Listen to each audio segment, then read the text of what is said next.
Hello and welcome to our next CrowdProperty.com funding opportunity. Today we're returning for the Phase 3 launch at Marske Stables, Marske near Richmond, DL11 7NB. Now, CrowdProperty is a peer-to-peer lending platform designed to facilitate loans between private individuals and professional property businesses. CrowdProperty is authorised and regulated by the Financial Conduct Authority under permission number 723959. CrowdProperty is not covered by the Financial Services Compensation Scheme. There are risks with any loans you make, and just like all peer-to-peer lending, your capital is at risk. CrowdProperty endeavours to protect all lenders. This is done by registering the legal first charge against the property project. This means that in the very unlikely event a borrower defaults on the loan, CrowdProperty will be able to take ownership of the project and manage it for the lenders. Now, the lender on this particular project is Heritage Apartments Limited. Their company number is 10260397. The director is Ian Morton. I'm delighted that he's joining us here on this webinar. Welcome along, Ian. Start off by telling us a little bit more about you and your background. Been in property for about 40 years, and over that period of time I've done all sorts of refurbishments and new build sites. Worked on heritage buildings quite a bit, which is what this site is, and I actually love converting buildings. It's great fun, just enjoy it really, and this is an extra special building that we're working on now. It's the conversion of a Grade 2 listed former stables to become 10 apartments. CrowdProperty has agreed a £1.5 million loan facility. It's going to be raised in 4 phases. This is the third phase, which is a raise of £380,000. Lenders will receive 8% per annum for a loan term of 13 months, rolled up and paid at the exit. Let's start off then, please, Ian. Tell us a little bit more about the local area of Marske. Right, yeah, well, it's situated right in the sort of north of the beautiful Yorkshire Dales. It's in a fantastic area called Swaledale, and I didn't actually know about the area. I'm a Yorkshireman myself, but I hadn't actually been there a lot myself. But it's absolutely beautiful, and it's a sort of the last place in the Yorkshire Dales probably that hasn't been developed fully for tourism. So it's a real opportunity, and it's quite near a town called Richmond, which has got a beautiful castle and loads of infrastructure and restaurants, and everything's there. So great location. Planning permission was granted by Yorkshire Dales National Park Planning Authority, and their planning references are R/31/23F and R/3123G/LB. Permission granted for the renovation and conversion of the former stables to become the 10 serviced holiday apartments. Once the conversion is completed, the developer will refinance and retain the properties. The maximum loan term for this phase is 13 months. The project is already first charge secured, and the exit strategy is that the borrower intends to refinance, as I said, onto a long-term lender package, and then they're going to rent out the units. Here is the location plan. You can see on the left-hand side there, Richmond, and you can see the CrowdProperty flag pointing towards Marske, not too far from the A1M. On the right hand side, you can see the particular building we're talking about here. It's a square shaped building, and that's the stables at Marske. That's how the site plan looks. Access off the road coming through to the stable block. And here are details of the location. So it's located within the Yorkshire Dales National Park. We heard Ian tell us about that a little bit earlier. And it lies to the immediate west of Marske Hall. Locally, there's a Georgian Theatre Royal, Richmond Castle, and the Georgian Dragon Bistro.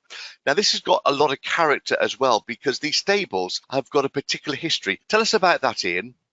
Okay, yeah, well, it goes back to about 1700 when a Yorkshireman went over to Arabia in the Middle East and collected some Arabian horses and brought them back to Yorkshire. And basically, they became the first ever thoroughbred racehorses in the UK, and one of them was called Marske, which obviously was named after this particular site. And he had a son called Eclipse. Eclipse is in the top 4 most successful racehorses of all time still, even though it goes back to 1741. And it's basically the great-great-grandfather of all the famous racehorses in the UK, like Red Rum, Sheergar, Copenhagen, that Wellington sat on at the Battle of Waterloo. So 98% of all the racehorses in the UK go back to this stable block. Now here's the proposed development. There's going to be 10 units there. Give us a heads up and then we'll look at the floor plans. What is it you're going to be developing here? Yeah, so they're luxury apartments basically. So they've got things like jacuzzi baths going in and copper baths, beautiful traditional, the old-fashioned style of toilets with a pull change, you know, that sort of thing. So it's a mixture of contemporary and traditional. We're trying to keep in keeping with a sort of semi-industrial stable building, but with luxury fittings. It's got sort of really nice magnet kitchens going in there, lots of features. Keeping to the theme, lots of flagstone floors and timber floors, old oak doors, the traditional sort of panel doors that you would get in stable blocks. So it's all those sort of things that we've got. Here are those floor plans. Let's start off with the ground floor. Talk us through what you're going to be putting here. There are two types of apartment. If you look at the bottom left-hand side, apartment 1 is an example. So that's just a ground floor, 1-bed apartment. And then if you move above that, the blue one, is a duplex apartment, so that's obviously on 2 floors. So ground floor is you know, just a big apartment with a kitchen in it, and then you go up the staircase and you go up to a couple of bathrooms and bedrooms upstairs. So they're all 2 and 3 bedroom apartments, so they're actually really large apartments, and you can see it all now because all the partitions are in, everything's sort of well completed on site already. So that's the ground floor. There's the upstairs that Ian was just describing to us. How did you come across this project, Ian? Yeah, we'd finished another project in Leeds called Claremont, which is another conversion of a Georgian building that we did about 4 years ago. And we were traveling back from London after talking to some investors down there. And we just discovered it actually on the internet, and got excited about it, went to see it, and put an offer in, and it was accepted, and really took it from there. Obviously got in touch with CrowdProperty. And you've already started on site. Here's the progress done since the phase 2 raise. Talk us through exactly what we're looking at here. On the first floor, we've basically completed all the first fix plumbing and electrics. We've now plasterboarded and plastered, in fact, all the way through the building. The roof's completely finished. All the internal walls are structurally there. We're actually painting all the first floor now. So all we've really got to do on the first floor is do the finishes, which are the, you know, sort of timber effect flooring that we're doing, fit the bathrooms, which we've already ordered. The kitchens actually on the first floor, 3 of them are in, there's only 1 more to fit.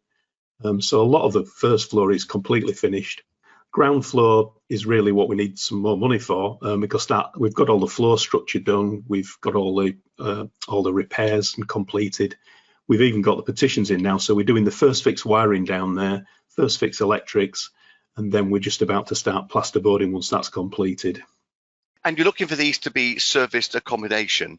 Is that something that you're going to be operating, or will you sell it on to somebody else to do it? No, we've already got an operator involved in that. We already operate other premises in different parts. We've got some properties in the Lake District and also in the Dales already. And our intention is to make this a staycation special place. Obviously, at the end of COVID, people are going to be looking for places to stay in the UK. So that's what it's being built for, really. I've got a couple of case studies to share, Ian, with everybody. These are other projects that you've worked on, indeed conversion of grade 2 listed properties again. This is one in Leeds. Talk us through what you did here. Yeah, this was a Georgian merchant house built about the same time as Marske, about 1750. We converted it about 4 years ago. It had again a huge history with it. It was one of the most successful merchants in Leeds built the house originally, and then a very famous in Victorian times, a very famous guy that actually was involved in setting up Leeds University and Leeds Hospital. He converted it in Victorian times into his house. So it's got an amazing history, and a great conversion, converted into 13 holiday apartments. Again, this has managed and is just very successful. It always was from the moment it opened. And it still is, even made it through COVID. Luckily enough, it was near the hospitals, so it's still full of people even now. And then the second case study is a property called Summerhill Cottage. What did you do to this one? Yeah, originally bought, you can just see on the photograph on the right there, there's a sort of gable end of a little white sort of building. That's the original building, which we bought. It was just a small little white cottage in the Lake District, beautiful location with fantastic views. and then extended it on the side, which is basically what you can see on the photograph. And then there's another extension at the top of the garden as well. So this is where originally this was bought as a little place for us to go at weekends, and we ended up making it into a holiday let. And it's been extremely successful, and we've had that for a long time. And that's where we learned originally about holiday lets. We sort of specialised in that market and in the Lake District and the Dales. Let's then return back to Marske Stables, and this is the third phase of a 4-phase raise.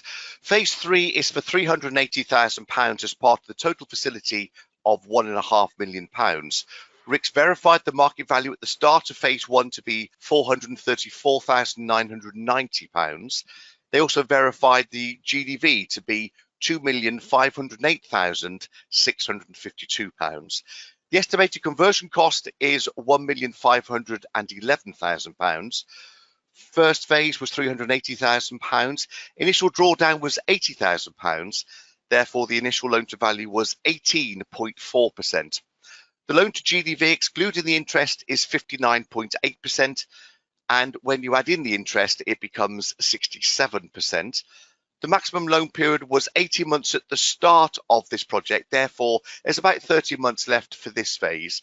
Remember, the exit strategy is to long-term refinance, and investors will get paid 8% per annum. That interest is rolled up and paid at the end of the project. It's already secured with the first charge security against the property.